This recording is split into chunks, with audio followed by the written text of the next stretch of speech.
Okay, so while we wait for folks to trickle in, I'd like to get started with some introductions. Thank you all for attending.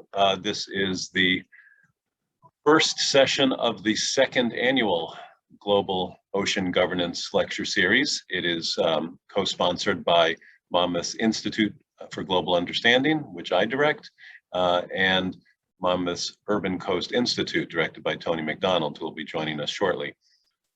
So it is a great pleasure to have this series entering its second year. It was a joint brainchild of our two institutes, and it's worked out better than we had imagined.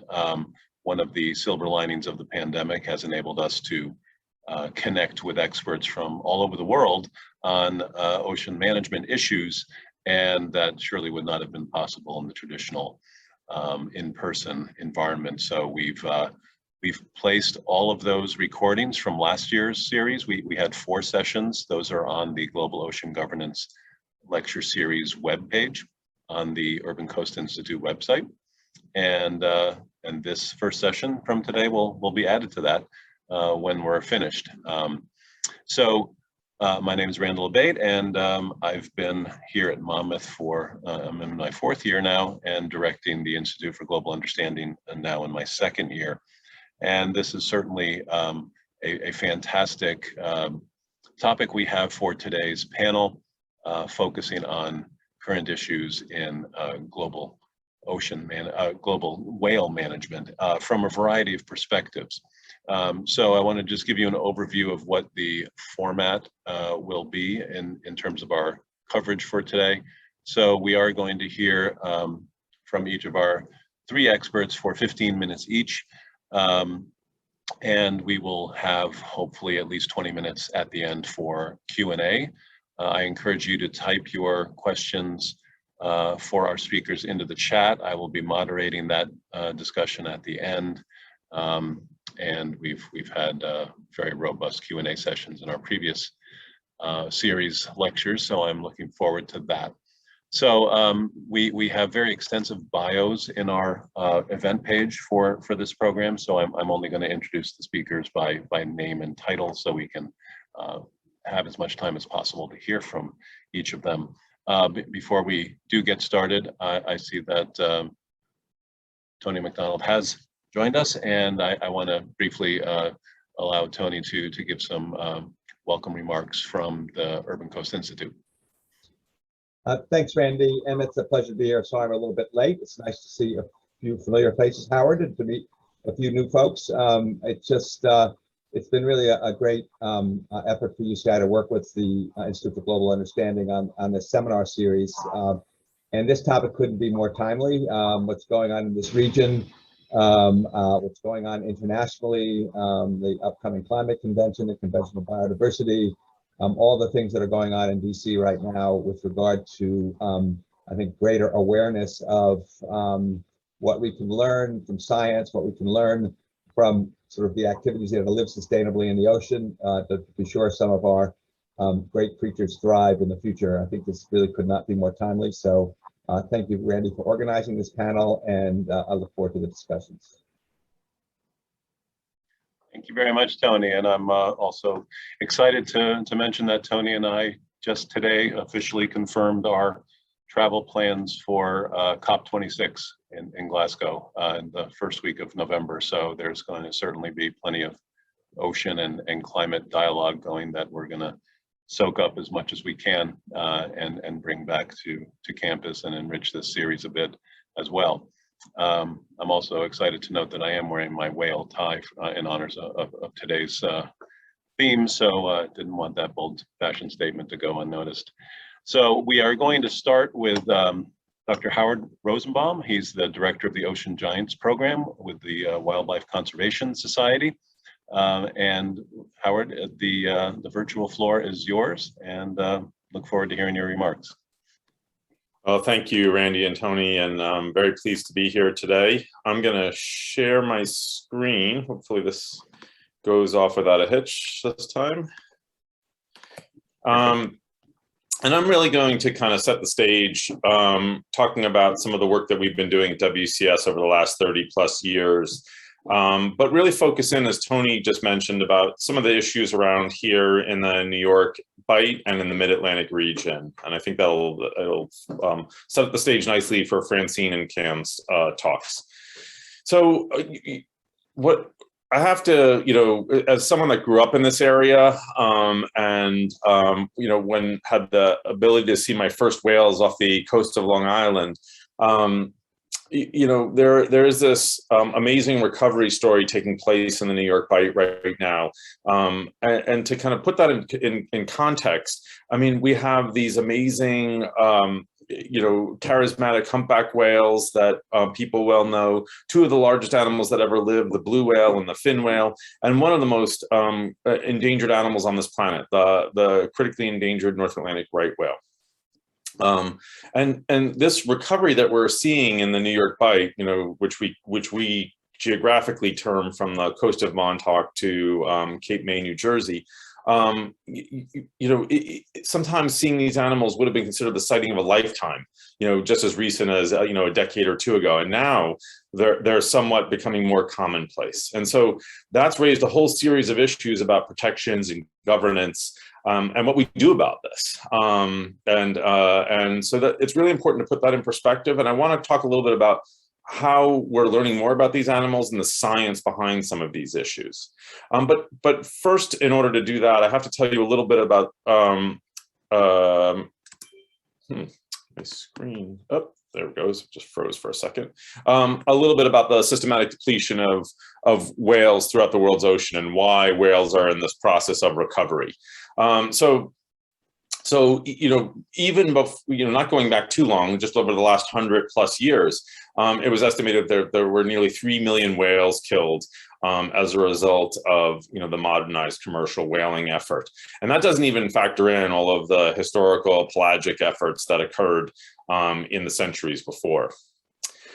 And again, I'm telling this all a very fast story in within 15 minutes to kind of set the stage a little bit here, is that, with protection and international conventions and the moratorium on commercial whaling and countries protecting their own natural resources within their own exclusive economic zones, which includes important migratory habitats, breeding grounds, and feeding grounds, this new era of whale conservation began, and it has been occurring, and the recovery has been occurring sometimes on decadal scales, sometimes even longer.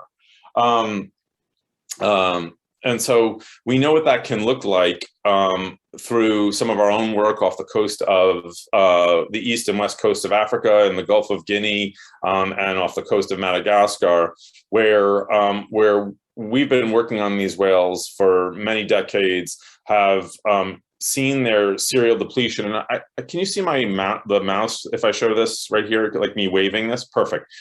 So this is, and I think Cam may get to some of this when he talks about the IWC issues, but this is what whale populations, back calculated look like, in the west coast of Africa, as more nearly 120 years ago. Here's that serial depletion and systematic depletion that occurred through whaling. And then we chart these recoveries through the protection that's occurred off the coasts of Gabon, shown in orange, and Madagascar, shown in green, and some of the science that we've been generating, as well as the conservation efforts that have occurred through our organization and through the national level efforts in these countries, and also regional efforts, have led to 70 to 90% recovery of these pre-whaling estimates. So we do know the formula and recipe that works to help protect whales and steward their recovery through time.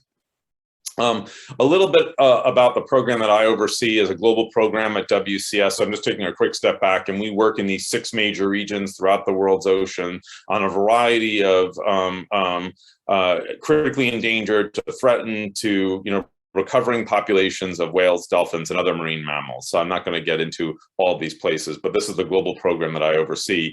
And now we focus, mainly on some of the major threats, current and emerging, that these animals face around the world, which involves noise and bycatch and associated effects with all of these industrial activities that may be impacting these animals. Again, time for another talk, but just to give you an overview of where we're working and what we do, and how these threats have evolved through time.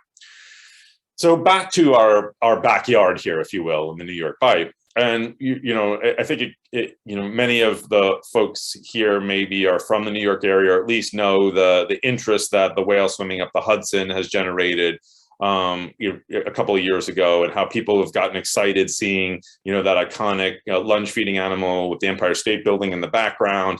But it's not only a rosy story here. I mean, we have ongoing unusual mortality events for 3 of the large whale species, including humpback whales, of which about 50% of the mortalities are related to boat strikes or ship strikes, and other types of anthropogenic factors like net entanglements. And this is also occurring for another species of minke whales, which has a less clear indication of why this is actually going on. But this does seem to be these animals do garner a lot of interest in this area. They're amazing wildlife spectacles to see, and with that comes a new level of dedication, protection, governance, and stewardship that's needed for this region.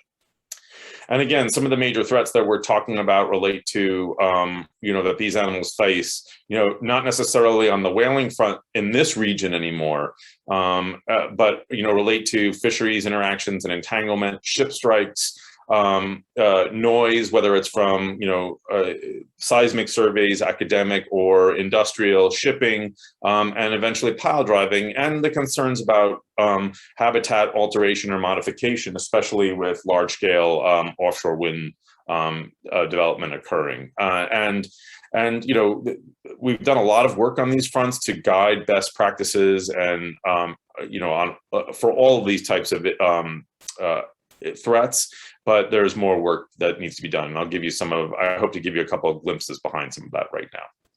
And so the noise is a very, the impacts related to ocean noise are very complicated and very interesting in terms of how they can impact both species, habitats, and their prey.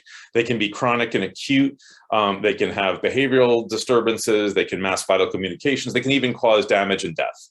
And one of the things that when we started this work in terms of a governance issue, this was sort of the big ticket issue. And if we could begin to move the needle on these issues as recent as 5, 6, 7 years ago, when we were starting to think about it, there could be, a sea change here.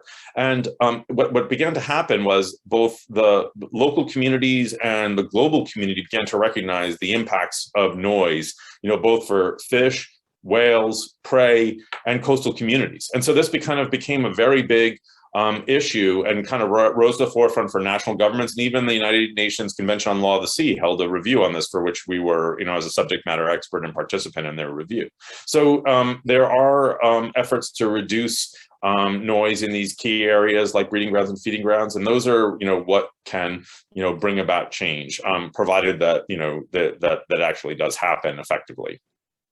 And in the New York Bight, these are some real and forthcoming concerns. I mean, Randy and Tony, you were just talking about, the meeting in Glasgow, and we all are for, renewable energy, and having it done responsibly is key here. And, we all want to reap the benefits of that for our society, for our climate, for our well-being. But we also want to make sure that it does minimal harm to these marine species and their important environments. And this is going up and down the East Coast. This is just a snapshot of the New York Bight and surrounding areas up into New England, in the Northeast and the Mid-Atlantic. And in the next 5 to 10 years, this is going to be realized, and this can dramatically change and alter this seascape. Unfortunately, we've been out there, we're on the water and using a series of technologies to kind of look at this, because, everyone, when we started this work about 5, 6, 7 years ago, within that time frame, people were saying, oh, whales aren't really an issue here in the New York Bight for this. And what we began to demonstrate, and this is a paper that just came out a couple of weeks ago, is that, that whales are using these habitats with increasing frequency. And not just the individual animals that are feeding close to the shore, but the animal, we find these large scale feeding aggregations of mixed species, of fin whales, of minke whales, of humpback whales, hundreds, thousands of dolphins, seabirds, all here. So we have this amazing phenomena going on that has to be managed accordingly in the New York Bight. screen somehow. Okay. And again, here are some of these spectacular days that are on the water. And again, you know, when people think about these in terms of governance issues, and again, it's changing people's mind about what they think about the New York Bight. I mean, that's part of governance here as well, because, you know, when we first started this work, many people said, you know, this is not really an issue for these areas, whether it was the shipping industry or offshore wind or whoever it was, the Port of New York, New Jersey, whoever was saying, you know, look, these are not large scale issues. And now that's kind of coming and changing. People know that these phenomena are happening. It's changing with changing times, with shifting environmental regimes, with oceanography, with climate, and setting up some priority areas where these animals are feeding. And so one of the things we do is we use a series of technologies like near real-time acoustic buoys in partnership with Woods Hole Oceanographic Institution to detect these animals in near real time. And this is just an example of how this works, where, you know, we have a surface buoy that will monitor an animal like a critically endangered North Atlantic right whale, 3 other species as well, transmit that over satellite. And we can get these detections in near real time. You can imagine the power that we can use with this information and can come from this information. So here's just more of a schematic on how this is conducted, where you can actually get your alerts right to a cell phone. And you can use this information to better protect whales. You can also use it to inform people through, you know, public display, like we've done at our New York Aquarium. So, you know, these are things that are, you know, happening and forthcoming. And we began to work on this. Everybody has a piece here, you know, and we've been working with one of the offshore wind developers, Equinor Wind US, to implement this technology in their Empire Wind Lease area. We've been detecting and monitoring 4 different species of whales and other marine mammals here as well through our efforts, and analyzing these recordings. And, you know, we're in the process of, you know, generating a series of information that will hopefully guide better management and governance of these species. And one of the species that's of import is the critically endangered North Atlantic right whale. And I'm not going to go into depth here because Francine, my colleague, is going to be speaking about this in greater depth. But I just want to point out one of these slides here, where you see that there are seasonal management areas in place that slow ships down between November and April each year. But you can see that we have right whale detections that have occurred near real time in other months. So, you know, there's more work that's needed here as well. But we also have right whales being detected at night. And again, the technologies that are available to sight these animals during nighttime activities is up and coming, but not sufficient to fully protect a critically endangered species. So there's more work to do here that's needed in terms of protecting these animals. And again, some of these technologies have actually led to the use of slow zones by the National Oceanic Atmospheric Administration. And actually the first slow zone that occurred from an acoustic trigger occurred from this buoy right here it was actually right over here, back in December 2020 into January 2021, that required ships to slow down outside of the seasonal management area that was in place. This buoy exists outside of it. So you can see that it provided some enhanced, hopefully, protection. Now, enforcement, compliance are another piece of the puzzle that really needs to come along with that as well. But you can see how the use of these technologies can be a catalyst and a paradigm shift in the field for early warnings, for vessel transits, shipping, pile driving in terms of noise and acute impacts that can have for a critically endangered species and other large whales as well. And so, you know, part of the issues with the science as well and these governance issues is to get the word out there. And a lot of what we're doing is transforming how people think about the New York Bight. And here you can even see Mayor Bill de Blasio examining our near real-time kiosk display at the New York Aquarium and taking a tour recently. And we have a new website where, you know, anyone can kind of check out this information and these data, whether you're at the aquarium or whether you're online as well. And again, much of what we're doing here and part of what we're doing in terms of setting the stage with the science and the work that we do with the state, with the offshore wind developers, with the federal authorities that are charged with protecting these threatened and protected species, is to begin to transform how people think about the New York Seascape. It's not just an area where animals are passing through, where they're not at risk, where there are essential life functions going on here. There are a multitude of interesting and magnificent species, from the large whales down to the prey that they eat and everything in between, as well as all the human uses. And how do we manage that more effectively? So, you know, one of the things we always say, is this a comeback? Is this the new normal here in New York? And how do we manage all these issues effectively? So with that, I think I should pause here and turn it over to my colleague, Francine, and I can, happy to take more questions during the Q&A and panel discussion. So that was a quick tour, but I think Francine will go more in depth on some of these issues. Thank you very much, Howard. That's an excellent start to this discussion. It'll be great to have Dr. Francine Kershaw go next, staff scientist with the Natural Resources Defense Council, to extend this consideration of the science and technology behind protecting the North Atlantic right whale in particular, and provide a bit of a bridge for the law and policy dimensions of these issues as we gear up for Dr. Jefferie's presentation. So Francine, the floor is yours. That's wonderful. Thank you so much. It is such a pleasure to be here to speak with you all today. And Howard set me up really well for this presentation. So thank you. It was complimentary and informative without overlapping, I don't think, with anything I'm going to be talking about. So it's perfect to say we did not coordinate it in advance. I couldn't have asked for a better intro. Can everyone see my slides? Okay. All right, brilliant. Okay, well, just how do we move forward?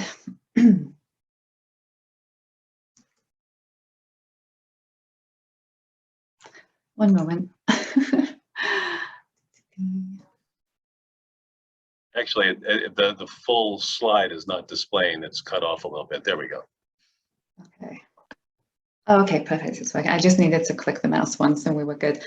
Okay, so just a very brief introduction to NRDC. We're an environmental NGO and here's our mission, that works to safeguard the earth, its people, its plants and animals, and the natural systems on which all life depends. So it's quite a broad mission. We work mainly in the United States, but we do have offices internationally in China. We do work in India and a few other regions as well. One of the key approaches to the way NRDC approaches advocacy is to combine legal advocacy with policy advocacy, and also science. And experts in those three areas often work together on every issue. And as a marine mammal scientist, that's what I bring to the table. So it allows us to have a relatively broad toolkit to work from. All right. I'm going to start this presentation with some oceanography, and I hope you'll bear with me. So the figure on the left is showing the major circulation systems in the Atlantic, and the figure on the right is showing the location of the Gulf Stream relative to the Gulf of Maine and Atlantic Canada. So we're very much in the northeast region here, a little bit further north than what the area Howard was just talking about, although you can just kind of see it down in the western part of the map. So the lighter orange envelope that you can see within the dashed lines on the right-hand side corresponds to the trajectory of the Gulf Stream between the years 2000 and 2009. So that was its average location, taking into account its various meanderings over that time. And then the dark orange envelope you can see outside of that shows the Gulf Stream's trajectory more recently, so between 2010 and 2019. So you can see that the Gulf Stream has widened over time, and it's also moved closer to the continental shelf. And this has resulted in an intrusion of warm water from the Gulf Stream onto the shelf and into the Gulf of Maine. And that's indicated here by the orange to red area. So there's been a real significant change in oceanography really over the last 10 years. And that's the direct result of climate change. So why does this matter for right whales? Well, so right whales have traditionally undertaken a pretty regular annual migration from calving grounds in the southeast of Florida and Georgia, maybe reaching up into North Carolina, and then all the way up the coast along the continental shelf to feeding areas in the Gulf of Maine and further north into Atlantic Canada. And they have a relatively narrow diet. The little creature here on this slide is a zooplankton species called Calamus finmarchicus, and right whales rely very heavily on this particular zooplankton species for their diet.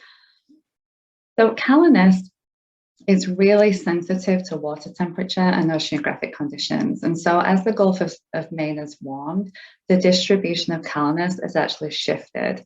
And it shifted into new areas and also further north. So it's kind of been tracking, we're not quite sure exactly how it's been responding, but it seems to be tracking the cooler waters that it's better adapted to. So what this has meant is that right whales have also needed to shift their distribution as well and move into new areas, or they're spending more time in areas where they were only seasonal visitors before. They would arrive for a few days, eat and then leave, and now they're hanging out in some areas for many, many months of the year. So these climate-driven shifts have increased the overlap of whale habitat with areas where there are more harmful human activities to whales. And this is really meant that we're having to change the way that we govern our ocean to protect these species, and we're needing to do it really quickly. Like 10 years is a pretty rapid change, and you know, these shifts are happening much more on a much kind of faster time scale than even that. So a major result of these shifts has been a significant increase in the number of whale entanglements in many different types of fishing gear. But for right whales, it's primarily been these vertical buoy lines that are associated mainly with lobster and crab pot trap fisheries. And the Gulf of Maine lobster fishery, or the Northeast lobster and crab fishery, may be familiar to many of you. And that fishery actually has the most dense numbers of vertical lines associated with it. So I've seen estimates ranging from like 800,000 up to maybe 1 million vertical lines in the water at certain times of year when the fishery is in operation. And those areas where you fish for lobster are areas where right whales have always been, but now they're in those areas more so in terms of spatial overlap, and they're hanging out in those areas for longer amounts of time. So this is really problematic. So when a right whale encounters a rope, it will be swimming along, it may have its mouth open feeding, or it may bump into it. It's very easy for the line to become wrapped around the whale. Right whales in particular, when they kind of detect a rope or bump into something, they tend to roll, which is an anti-predator response to try and get away. You want to get away from the thing that's seemingly attacking you. But unfortunately, when you roll while attached to a rope, the rope is much more likely to get wrapped around you. So entanglement is deadly for whales, and I apologize for the slide. It's a little brutal, but I think it's important to get the point across just how severe an issue this is. So some whales may die almost immediately. They can become anchored down. Some of these lines attached to, you know, tens, hundreds, maybe numerous tens of pots, which are very heavy. And so a whale, particularly if it's a young calf or a juvenile, can become anchored down by the weight and just be unable to return to the surface to breathe, and they would drown. If whales are able to swim with the gear attached to them, they can suffer from some really serious injuries. So as the ropes chafe as the whale is swimming, they could cut into the skin. Sometimes they go right down through the bone. You can see on this figure here, the front flippers of the whale have the rope all the way around, kind of at least on one side of them, and it's been digging into the skin. Rope can often get attached around the baleen, around the mouth as the whale is feeding, and this can make it really difficult for animals to eat. And in some instances, individuals are dragging gear over hundreds of miles as they complete their annual migration. And they can be dragging gear for weeks or months or even years. And they, you know, slowly become ill. They may slowly starve to death if they're not able to eat properly, but they're still expending a lot of energy while migrating. And the stress of entanglement events, even if a whale escape, is also really serious. So if a female is entangled but is able to escape the gear, they're still not able to reproduce for up to years afterwards, just because of the stress of what's happened, maybe some nutritional loss, energy expenditure, and so on. So this is a serious problem for any individual whale that is entangled, and entanglement is the norm for right whales. So based on data that was released last year, 86% of living right whales have scars from entanglement. So at some point they've been entangled and they've managed to escape. more than half of those individuals have been entangled at least twice. So this is just the norm for right whales now. Another interesting observation from some science that came out this year was that right whales have been getting smaller over time. You may have seen this in the news. There's a lot of headlines saying that right whales have been shrinking over time. And indeed, it does seem to be the case. So these are some relatively recent drone images showing the dates that various whales were born, and you can see the whales that were born most recently are much smaller than their expected length would have been from around in the 1980s. And so the authors attributed this effect primarily to entanglement, just the stress and the health impacts and the nutritional loss for the population, particularly on calves, and also lactating mothers as well, have been leading to smaller animals and less healthy animals. So this graph is showing the number of right whales over time. The light blue line, I wonder if I can, where the arrow is pointing right here, that's based on the model that's considered best available science. So that's really the only line that you need to be looking at on this graph right now. And you can see that right whales were recovering relatively well from the impacts of industrial whaling, and Howard very helpfully touched on that history in his presentation. So they were recovering pretty steadily up till about 2010. And I should comment that at the time here, there were some ocean governance measures in place. So there were some measures to reduce ship strike risk to North Atlantic right whales, which is the other big impacts that they're currently suffering, like many of the whales, as Howard noted earlier on. And there were some fisheries management measures in place here. So something happened around 2010 where the population stopped increasing and seemingly leveled off for a little bit, and then has been declining. And most recently in the last 2 or 3 years, has been absolutely plummeting towards extinction.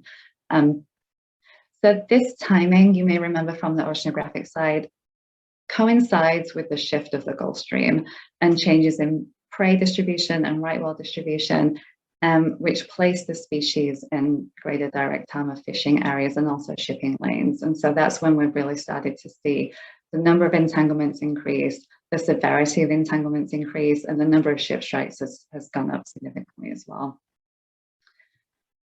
So in response to the increase in entanglements, the National Marine Fisheries Service, or NOAA Fisheries, as some of you may call it, commenced a rulemaking process under the Marine Mammal Protection Act to amend the Atlantic Large Whale Take Reduction Plan, which is a mouthful, but it was essentially what the agency needed to do to implement new fisheries management measures. And they started that process in 2019. So making sure that those management measures were as strong, as effective as possible was the priority for NRDC and their allies in the NGO community. And we engaged in a wide range of advocacy strategies to try and make sure that they were as strong as possible over the last couple of years. The top photo here is a rally outside of the NOAA Fisheries Greater Atlantic Regional Field Office a couple of years ago, which was maybe the most fun time I've had advocating in the last few years. I actually got out from behind my desk, which was wonderful.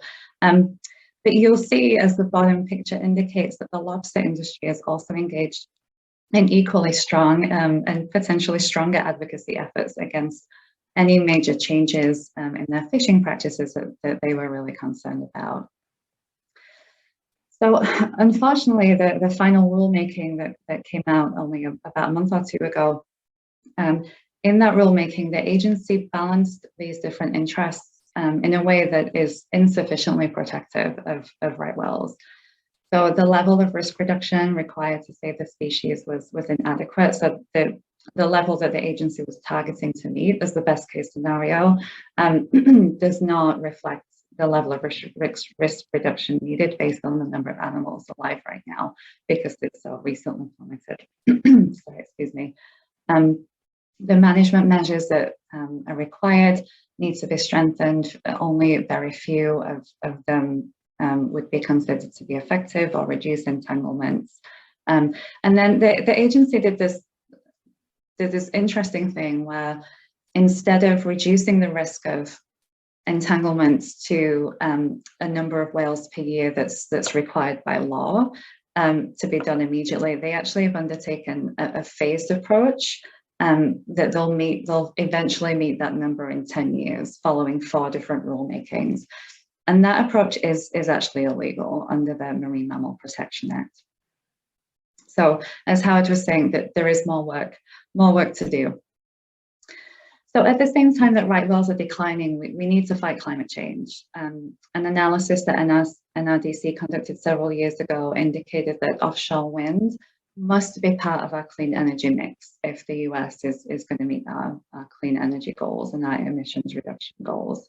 And indeed, as Howard also noted, the Biden-Harris administration has been rapidly advancing offshore wind in pretty much every region off of our coast. This is a map showing the wind energy areas along the entire Atlantic coast. So you'll see that if you imagine right whales are migrating from Florida and Georgia here on the right, all the way up to feeding areas off southern New England and the Gulf of Maine and down again, they're encountering these areas pretty much during every phase of their life cycle. Of note, there's a particularly dense area on the left-hand panel here up in the northeast, just in the waters off southern New England. That area is, as I was saying, one of the most dense areas for offshore wind development, but it's also going to be one of the first areas to be intensively developed. Unfortunately, that area now coincides with a new or increasingly important right whale feeding area. So one of the areas that right whales have moved into and are staying there for long periods of time is in direct overlap with the waters off southern New England, where the wind energy is planned for. So we need offshore wind, but like any ocean industry, we need to make sure that, you know, as it's developed in as responsible a way as possible to protect marine life. Howard mentioned noise. The figure up here on the top left shows the power driving vessel hammering a turbine into the seabed. That makes a huge amount of noise. There'll also be an increase in the number of vessels, increasing risk of vessel strike. And one thing we've realized over the last few years is that if a whale is struck by any vessel of any size going fast, it could potentially lead to serious injury or mortality. So it's not just the big ships that we might be thinking about, and actually that are currently regulated by NOAA. There's also a prospect of floating wind in the Gulf of Maine. There's a research project going in and a small scale project being planned. We're not too concerned about whales becoming entangled in the mooring lines or cables themselves. They're incredibly large, but we are concerned that other fishing gear or marine debris or maybe gear that a whale is already dragging could potentially become ensnared around one of these cables and result in what we've been terming a secondary entanglement risk. And then finally, you know, these areas are really large. Howard alluded to as well. Sorry, paper. The camera.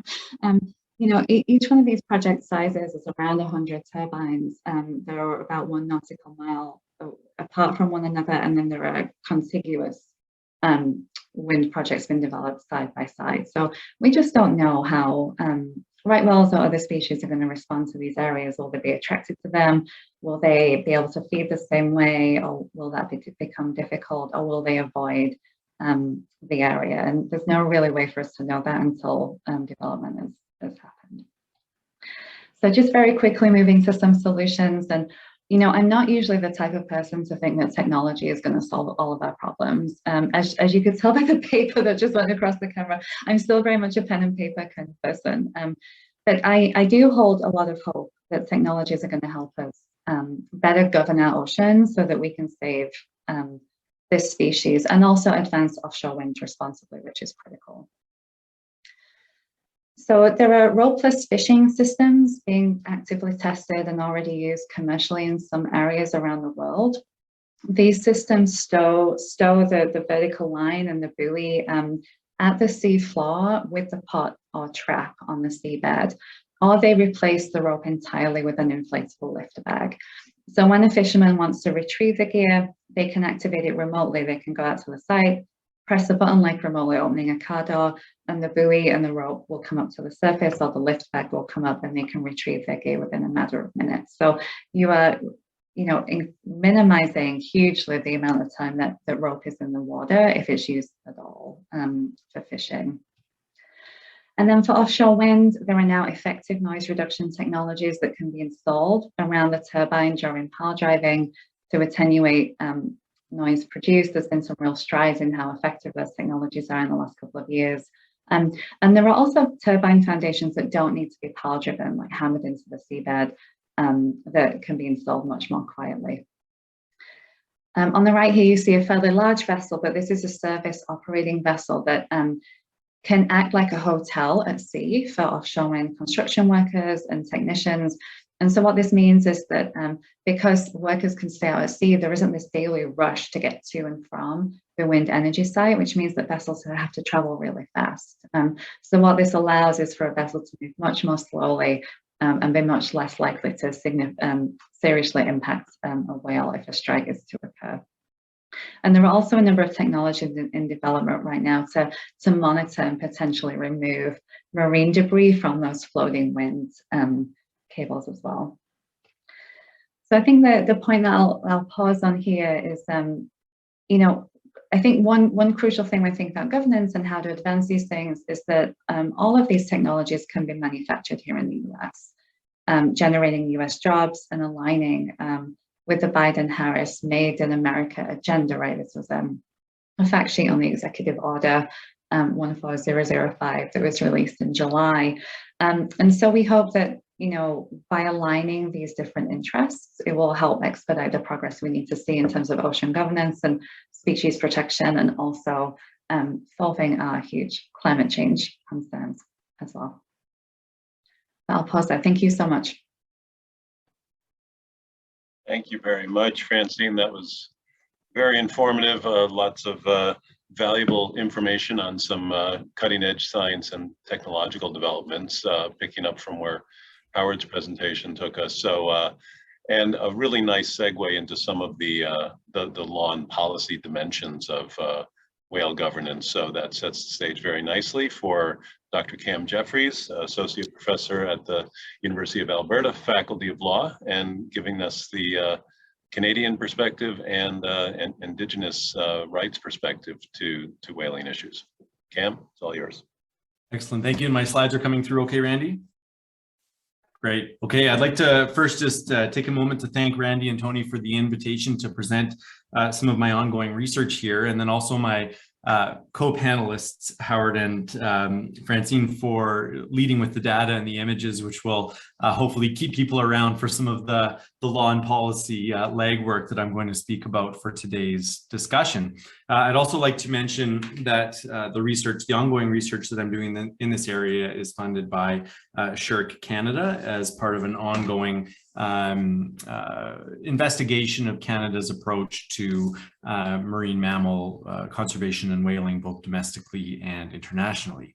So one of the interesting features that I want to highlight is that Canada is really an outlier here when it comes to its approach to international whale management right now. Canada has 37 whale species within, or 37 cetacean species within its waters, but currently is not a member of the IWC. So the International Convention for the Regulation of Whaling, which is something that Howard's already mentioned, came into force in 1946, and it has a dual purpose of conserving whales and enabling an orderly development of the whaling industry. The IWC, which was established pursuant to the International Convention for the Regulation of Whaling, was tasked with administering and stewarding the treaty's implementation, including the maintenance of a regulatory schedule. And from a law and policy perspective, I think we can really break down the history of the IWC and the regulatory measures it's taken into two broad phases. The first, 1946 and 1985, where the IWC struggled to constrain international commercial whaling activities and really oversaw the continued overexploitation of many of these great whales. The second phase initiated in 1985 and continued to the present, and that's where the International Whaling Commission has overseen the institution and maintenance of a commercial whaling moratorium. Now, during this period of moratorium, there has been recovery of whale species, as Howard's data indicates, but there's also been escalated tensions between pro and anti-whaling contracting governments to the ICRW. And so this is where we've had a certain number of countries that have opted out of the regime to continue whaling, notably Japan in the last couple of years. And we've also had Norway and Iceland, which have objected to the moratorium and have continued to whale. Now, Canada was an interesting kind of case study here because Canada also withdrew from the IWC at the time that the commercial moratorium was proposed in 1982, indicating that Canada no longer had a direct interest in any of the issues that the IWC was managing. They had banned commercial whaling domestically 10 years prior and didn't really have any plan to return to that. But one of the issues that was kind of simmering in the background was the Indigenous whaling. And that is something that Inuit communities in Canada's north continue to do. And that is also an issue that the IWC regulate and manage under its schedule to, I think, some outdated consequences. So Canada kind of sits on the sidelines as the IWC struggles along to try and make sense of a lot of these modern threats to whale conservation that we've heard about today. And the reluctance for Canada to rejoin what's sometimes called the Canadian problem for whale management has been the domestic approach to Indigenous whaling. However, I think that there's an opportunity to consider the Canadian kind of situation as a solution rather than a problem, because the approach that Canada has taken domestically since withdrawing, I think, strikes a better balance between the importance of Indigenous rights and conservation objectives, which should go hand in hand as we're making some of these decisions on whale conservation in the 21st century. So, what is Aboriginal subsistence whaling? Well, it's a term that has gone undefined for a number of years in the IWC. It has been, however, recognized as a category of whaling since the 1940s, and it currently exists as an exception to the commercial moratorium. So if it is valid Aboriginal subsistence whaling, then a population or a community conducting that will not violate the moratorium that the IWC has in place. And so here's what the broad language around the subsistence whaling exemption states in the regulatory schedule to the convention. It says, notwithstanding the provisions of the paragraph 10 commercial whaling moratorium, catch limits for Aboriginal subsistence whaling to satisfy Aboriginal subsistence need for the 1984 whaling season and each whaling season thereafter will be established in accordance with the following principles. And it goes on to articulate things like sustainable yield considerations, prohibitions against taking certain class of animals, including calves and mothers, and then also the fact that this whaling is to occur under the supervision of corresponding national legislation. So it is a valid whaling enterprise, and it is one of the only forms of whaling that is currently permitted under the IWC. Now, where I think we're positioned to go is that there's going to be, or at least there's the setup or the lead up to a clash over the future of Aboriginal subsistence whaling at the IWC. And if scientific whaling, right, Japan's program in the Southern Ocean was something that really dominated discourse in the headlines over the last 20, 25 years, I do see the possibility for Aboriginal subsistence whaling and the process that the IWC uses for Aboriginal subsistence whaling to become a bit of a flashpoint for controversy and concern at the biennial meetings moving forward. So here's how the IWC currently regulates or makes decisions with respect to Indigenous whaling. First, the Commission receives need statements from contracting governments on behalf of their Indigenous populations.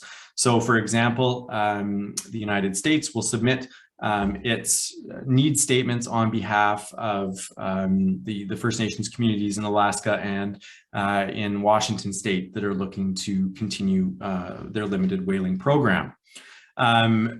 In addition to that, the IWC's scientific committee will consider the status of the whale population in question and advise the IWC on sustainability or conservation implications of the quota that has been requested by the government. Third, there is an additional subcommittee called the Aboriginal Subsistence Whaling Committee that offers additional guidance on issues related to nutritional, subsistence, and cultural needs associated with the proposal. Importantly, when we're talking about Indigenous whaling, often we're looking at a whaling program or activity that has a cultural significance or impact beyond the consumption of the meat, right, or the blubber. We're looking at activities that have community importance, activities that have intergenerational components, that have structuring, social implications for the peoples that are interested in pursuing them. And so that's something that this subcommittee will try to offer some additional guidance on. And then the ultimate decision on these quotas, what is required is an amendment to the regulatory schedule. Those amendments will carry for a 6-year period of time. And what is needed to secure that is a 75% supermajority. And so there's no guarantee that on any given proposal cycle that there will be a success in bringing these forward. And state practice in this area, for the last 30 years when this has really been followed, suggests that without IWC approval, the whaling will not be considered under the auspices of the International Convention for the Regulation of Whaling. So that is really required to elevate it to something that is legal to really qualify as an exemption to commercial whaling. So as I mentioned, Canada, original signatory to the ICRW, participant with the IWC, withdrew in 1981, 1982 for a variety of reasons. And one of the really interesting features of that moment in time is that's the same time that Canada was starting to experience considerable domestic constitutional reform. So we repatriated our constitution from Britain, and at the same time, we included some new documents into our written constitutional sources. And one of those inclusions was the recognition of Indigenous rights and the constitutional protection of Indigenous rights. And the concern from a Canadian perspective was that elevating rights to the status of constitutional protection would open the government to potential litigation if an international body tells Canada that its Indigenous populations may or may not hunt in a certain way, that international commitment could then lead to domestic legal exposure. And so that was part of the impetus, I feel, to withdraw from the international regime here. Now, at the same time, Canada was looking to implement other human rights developments, including the International Covenant on Civil and Political Rights, and then more recently in the 2000s, looking at becoming a full supporter of the United Nations Declaration on the Rights of Indigenous Peoples. So looking to advance recognition of rights and a future of reconciliation. Now, Canada does, though, continue to have a limited subsistence and cultural hunt for bowhead whales in the Arctic from a number of northern Indigenous communities.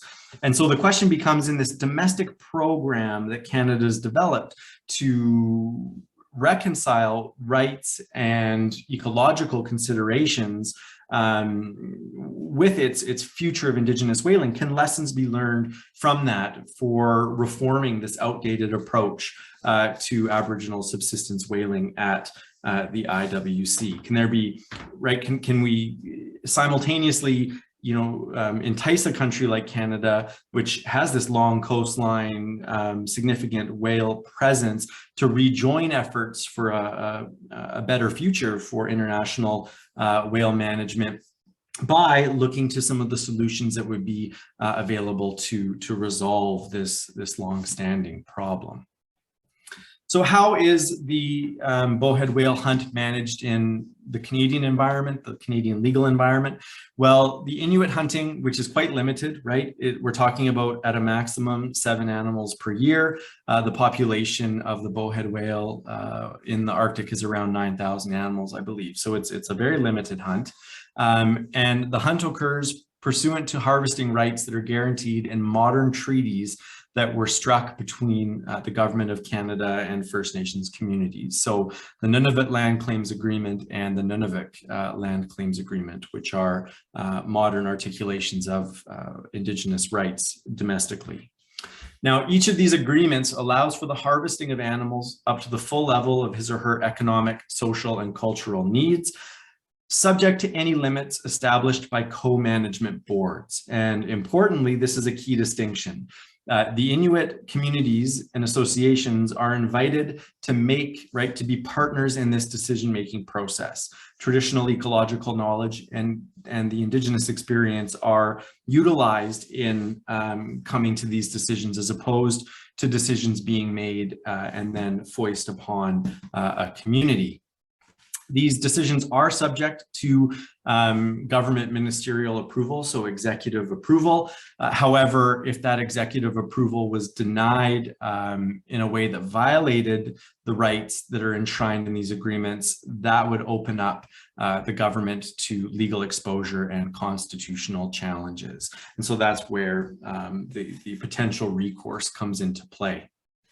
And one of the, I think, associated interests here is that if the government wants to set more stringent limits than what the community or the Indigenous peoples believe is their full entitlement, that's otherwise been set by this management board, the government will have to justify that it is derogated from those guaranteed rights for a justified reason. And now one of those reasons is recognized in Canadian jurisprudence is a conservation requirement. So if there is an extinction threat to the species or considerable uncertainty with the status of that species, then I think the government would be justified and they would have to prove that in court in order to uphold that action. And so that is a safeguard. And I think that that's the same sort of safeguard that could work at the international level.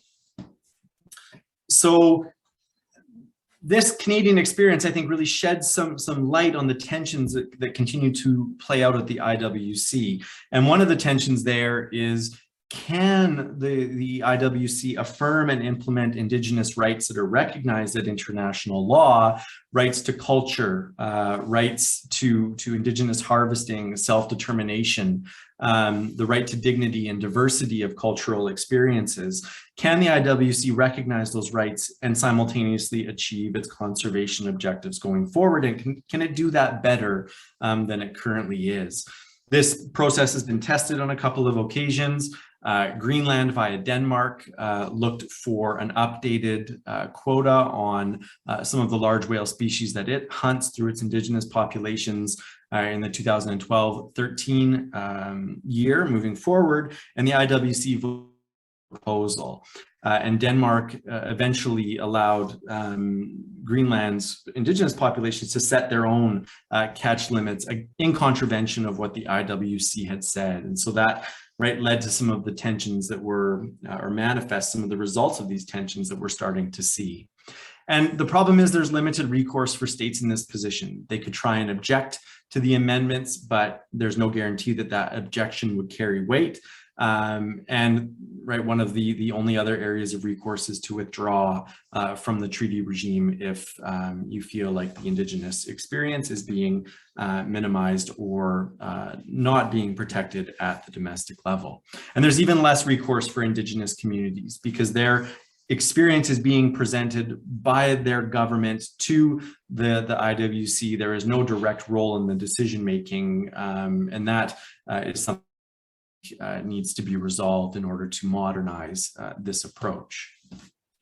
The IWC has tried to modernize this. There was an expert workshop that was convened in 2015 that recommended that the IWC shift from those need statements to a recognition of Indigenous harvesting rights. And I think that's the paradigm shift would provide a useful starting point for this. And I think that's where the Canadian perspective could offer a model for that to occur. Now, this proposal was based in part on Indigenous rights and their legal protections, and then also in a recognition that there are social and economic dimensions of harvesting practices that extend beyond the needs that are traditionally recognized by the IWC.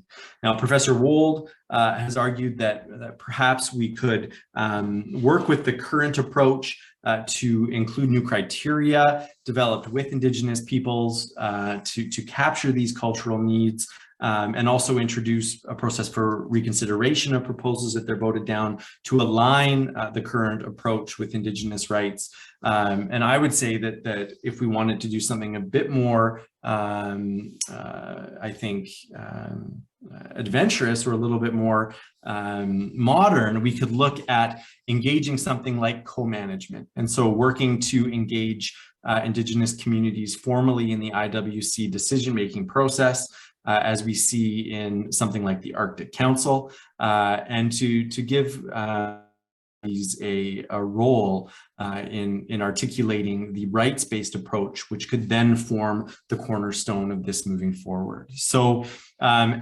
think the takeaway here is as we try and address these modern threats to whale management, the noise pollution and the shipping issues and the bycatch and fish gear entanglement, there's going to be another story, I think, that develops, and that is how the international community recognizes the important rights of Indigenous communities to continue to harvest for a variety of reasons, as long as it is sustainable and within conservation parameters. And I think that Canada could play an important role in articulating a vision for what that could look like moving forward.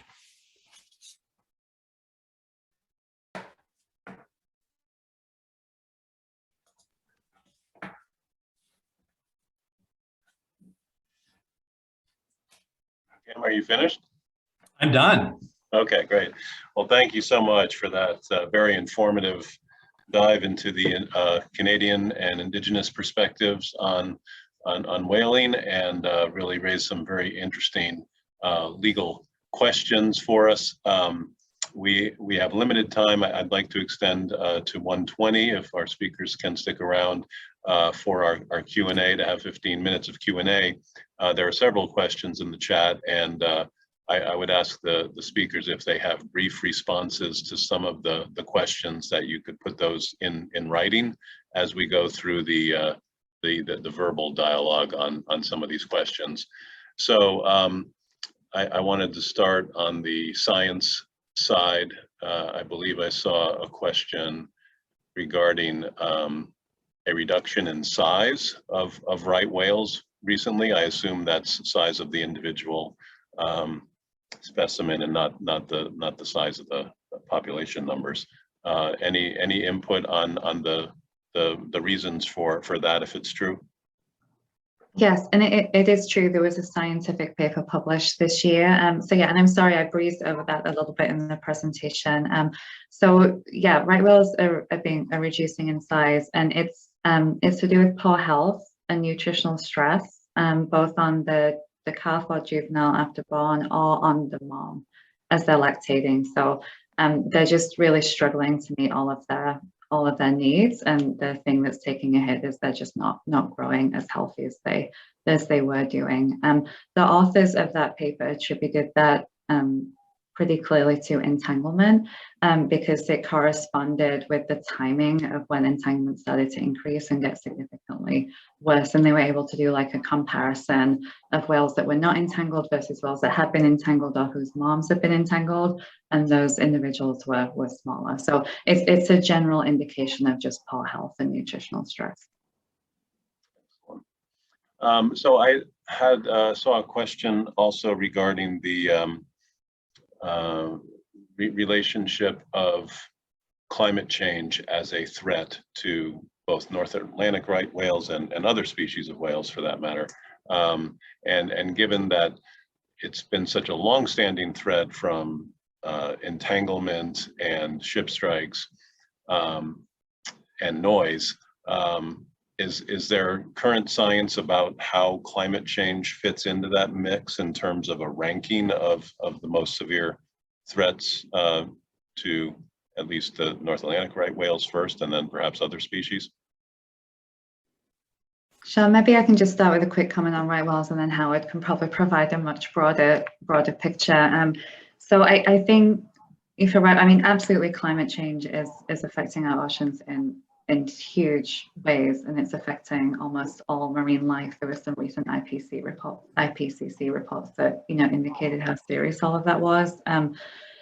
In terms of right whales, and I'd venture to say baleen whales, their ability to move large distances and track like prey as it moves, it means that they're a little more resilient, I think, to some of these shifts. Although if they're very rapid, there may be a few years where they're really struggling in terms of trying to find where the food has gone.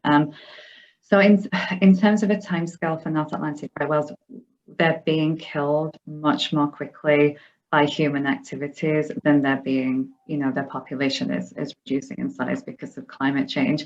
One is causing the other, but no whale right now is dying of natural causes or old age. They're all due to ship strikes mainly and entanglements. And so we really need to focus on that to give them the best possible chance of being resilient to these, you know, other environmental changes that they're also struggling to cope with at the same time. But Howard, let me turn to you for a broader. Yeah, I mean, and just to kind of round it out, I mean, there's been a lot of thinking on this, both through like the IWC, through the Scientific Committee, through the Convention on Migratory Species, through, you know, through the agencies that, you know, domestic as well as, you know, even some of the states and more even local authorities. But, you know, I think the big issue, you know, for whales and marine life is that, you know, Randy and everybody, we're in the midst of this right now, right? So, you know, it's playing out, and, you know, the long-term effects, you know, in terms of like what it does for the overall marine environment and the overall oceans, that's, you know, we can already see these shifts and changes, and, you know, all the reports that are coming out, right? They're devastating. But in the near term, one of the things, and I'm not sure, Francine, if you just mentioned this or not, but what's actually, you know, one of the things that's actually happening is some of these shifts, you know, are putting these animals, you know, into harm's way where they may not have normally been in harm's way, whether they're shifts to search for different prey, whether they're different types of migrations, and, you know, whether it's like searching for different types of food or the food they would eat normally because of the shifts, and, you know, that's putting them in contact with, you know, different fisheries, different, you know, levels of shipping, or, you know, or fisheries interactions and things like that. So it is almost like that. It's a synergistic effect, you know, coupled with that, and so it's not, you know, it's like that 1-2 punch, right? Like the here and now is that, you know, and right whales can be an example of that when there are these shifts. Now, are they attributed to the long-term climate? Still, you know, or just oceanographic shifts that are occurring on decadal scales? I mean, there's still some debate on those things for right whales. But I think one of the things that's really important to recognize that this is playing out, right? And that's part of, you know, what's happening also here in the New York Bight for all these large whales, including right whales, right? And that if these animals are, you know, is that range expansion, population shifts? Is that, you know, the new normal? Is that animals, you know, sometimes, you know, overall population increase, right? For some portion of the population, like for humpbacks, for example, that now, you know, that with some of these shifts, the climate is also putting them into risk, because now they're facing ship traffic from the busiest port on the eastern seaboard. So so it's not just the fact of the looming, ever large, devastating impacts of climate change. There is the real here and now that can actually be associated with those shifts, and whether that's like decadal shifts, interannual variability, the long-term climate change. I mean, still playing out, but we kind of liken all those things kind of in the altogether, wrap it all together. So, to kind of put that in perspective. I hope that helps. No, that's very helpful. Thank you, Howard. That really captures the the governance challenge that we're facing with the whale protection very well from the science side of things. And so relating to that science driving the management challenge is, I'll put this first to Cam, this idea of the reference to climate change in the Gulf of Maine, and that triggered a thought that are the climate change stresses on some whale species creating a need and perhaps a reality of more U.S.-Canada cooperation on management of whales because of these shifts? Yeah, that's a fantastic question, and I can maybe, to answer it, the discussion to the West Coast quickly, because I've spent some time looking at the management of the southern resident killer whale population in Puget Sound, and a lot of the transboundary consequences of siloed Canada-US action there. And it's actually quite astounding how the regulatory response happening without regard to what's occurring north of the border or south of the border. And it's I guess tangentially getting to that answer of climate change, where adaptive ecosystem-based measures have to come forward for habitat protection and prey protection. But a great example is over the last 2 years, the approval of a major in Canada was done without consideration of the cumulative effect of the noise interference in Puget Sound or the Salish Sea. All right, so that was a Canadian decision taken without looking at the overall acoustic environment and the impact on the whales. Simultaneously, the US made a decision through its Navy on maintenance and changes to one of its training programs in the area, which was also going to have additional impacts on the southern residents. And that was done without consideration of the decisions that were taking place at the same period of time north of the border. And so for all of these issues, I think enhanced transboundary cooperation is essential. And when we get to habitat shifts, when we get to prey shifts or fish population shifting or smaller organisms that are shifting, cooperation, I think, has to come to the forefront. And it will be required on both coasts, definitely, to a larger extent going forward. Thanks, Cam. That's very helpful. I wanted to address a question about lobster traps that I think is more directly for Francine, at least initially. The question refers to, I heard from Woods Hole whale scientists that ropeless traps have been shown to work effectively, yet NOAA refuses to require their use, setting the stage for more North Atlantic right whale deaths. What can we do to get ropeless traps mandated with financial support to the lobster fishers to buy them? Yeah, so I guess my first question about that is NOAA's refusal based on the financial impact? It's a really complicated issue, and I'm really grateful for the question. So I think when there's been a real change in how feasible ropeless gear is seeming to be over the last 2 or 3 years. So when NOAA started this rulemaking process, I was at some of those initial meetings just as an observer, and ropeless wasn't even put on the table as a possible item to regulate because, although the NGO community has had a lot of faith in it for some time, there was some, there's still some research and development that was needed. The cost concerns certainly have been significant from the fishing industry side, and there was some pretty strong voices in the room wanting to not go there, and I think the agency just didn't want to go there either. So unfortunately, 2 or 3 years ago, it was taken off the table for consideration.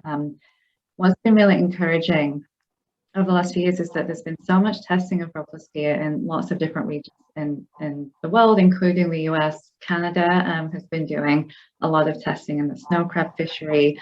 South Africa's doing some. It's used commercially in Australia. So those real intensive efforts, I think, have made it seem like a much more feasible option for the long term, which is really encouraging. NOAA did do something very helpful in its final rulemaking that just came out. It closed some areas to fishing during certain times of year, but it allowed ropeless fishing to occur in those closures during that time. So it's not, by doing that, it's not requiring ropeless, but it's creating like an enabling regulatory conditions for fishermen to still make money, even if the area is closed, if they, test and fish with ropeless. And so I think, in future rulemakings, we'd like to see the agency take a much like more strident or confident move towards requiring ropeless, but at least they've created enabling conditions, and they've not put any barriers to using it. So it's just a matter of keeping that testing going, and as the commenter said, finding enough financial support to do that. And I certainly NRDC, and I think very few people, if any, in the environmental community feel that burden should be on fishermen. It should be financed from other sources, for sure. Just one quick observation to Judith's comment, and hello, Judith. And Francine's excellent answer. And again, this isn't, when it gets to this level of of critical endangered status and livelihoods, it gets really complicated and sticky and hard, right?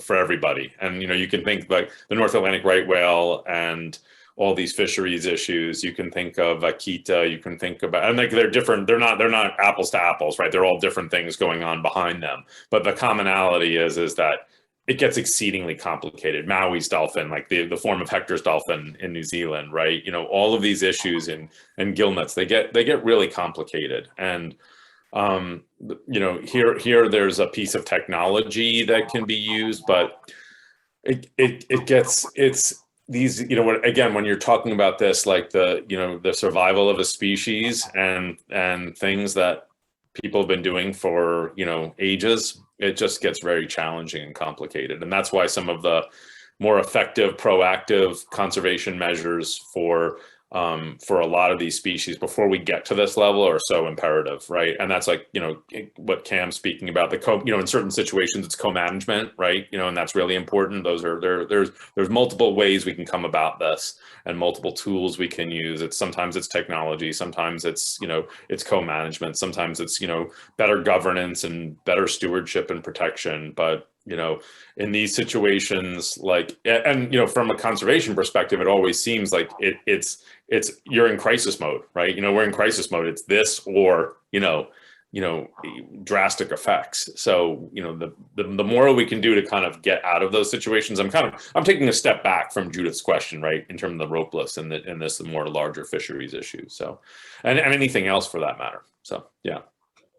That's super helpful, and the complexities are even more complex than I realized. I mean, I've learned quite a bit from this really valuable discussion about how difficult these management challenges are in light of the scientific realities under the surface. So in the interest of time, there's other good questions that we just don't have time to get to, but I did want to take a look at given the urgency of this crisis, there's always a temptation to scapegoat some potential source of a broader problem. And so one of the questions did suggest that there's a lot of pressure on the lobster fishery.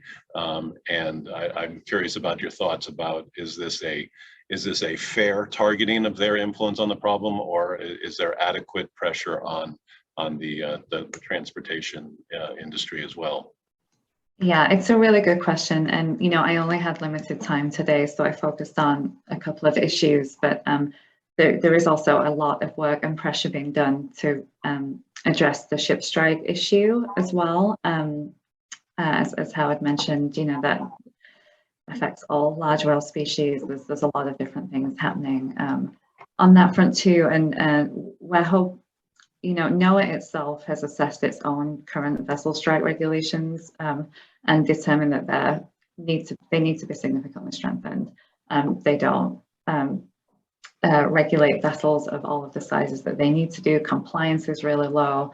And so what we're hoping is that the administration will issue a new rulemaking to provide an opportunity to strengthen how we manage vessel speeds and vessel strike risk here in the United States. One thing that I touched on this a little bit for offshore wind, but one of the things we've been strongly advocating for is that all vessels travel at 10 knots that are involved in offshore wind development of any size. And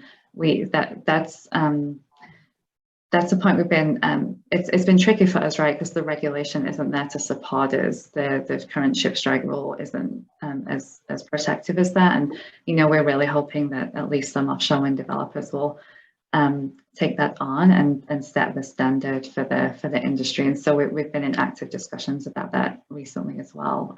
But when it comes to the lobster fishery, I mean, science is unequivocal that, entanglement in fishing gear and in the United States, that particular fishery, just because of the density of lines, is probably the primary driver of the long-term decline. And that's not only because of direct entanglements, but it's because of these erosion of health, these insidious issues, the fact that 86% of all right whales have been entangled. It's reducing their ability for females to have calves. And so all of those things just prevent the species from being able to recover, even if some of these other issues were solved. And so I would say it's fair that there's been that amount of focus on entanglement and on that fishery in particular. But the NGO community is kind of trying to tackle every single risk factor for right whales right now in order for them to survive, because at this rate they may last maybe 10 years more, if not a little more, at least in terms of having enough reproductive females left. So this is really an extinction crisis for this species.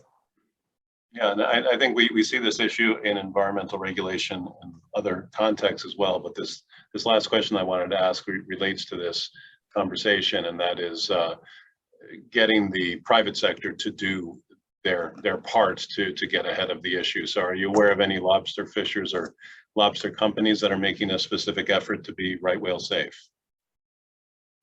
There are a number of fishermen proactively testing ropeless gear in the Gulf of Maine, off Massachusetts. We're involved ourselves in a testing exercise off in California. In our mind, any ropeless that's been used anywhere is really helpful in advancing it everywhere, because you're always learning and proving its feasibility and learning what works and what doesn't work. So there are certainly individuals. The snow crab fishery up in the Gulf of St. Lawrence in Canada has been making huge strides over the last couple of years and doing some really rigorous testing. So I would say there are individuals. There's also a lot of pushback on testing this technology at all by the industry associations, like the Maine Lobster Association has been really vocal in terms of being anti-ropeless gear. And so that fishermen that want to do this don't necessarily have the broad support of the industry behind them, and that makes finding volunteers a little bit difficult. But every year that's gone by, the last 2 or 3 years, we've seen an increase in the number of folks testing it. And I think now that NOAA has issued these closures that will allow ropeless fishing in those closures will provide some real incentive for fishermen to do this more.